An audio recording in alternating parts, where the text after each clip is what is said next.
Prince of Persia is traditionally about combat and platforming, but we knew from the very beginning that the original gameplay was too demanding for casual gamers today. So the question was, how can we keep the original gameplay but adapt it to fit the standards of 2013?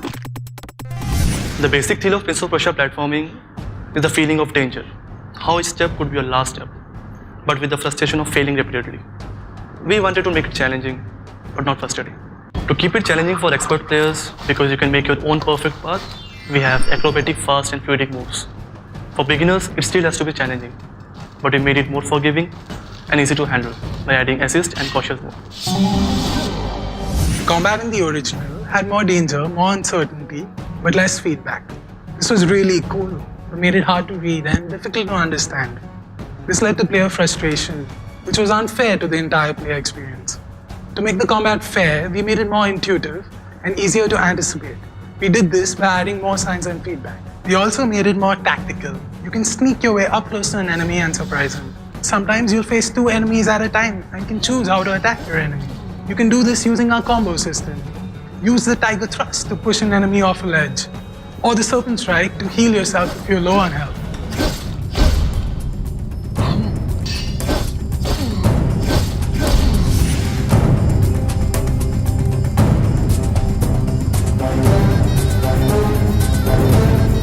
For both combat and platforming, a player is heavily dependent on comfortable controls.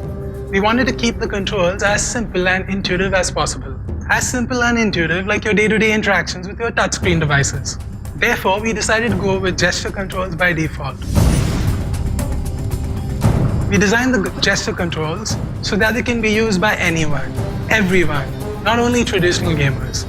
For people more comfortable with traditional gaming controls, we also have a virtual joystick.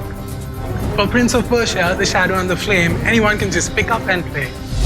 In the original game, the precision required to control the main character was frustrating at times, and the player was left with the feeling that the prince was clumsy and weak. So we changed the prince's image to what it is today, acrobatic and skilled.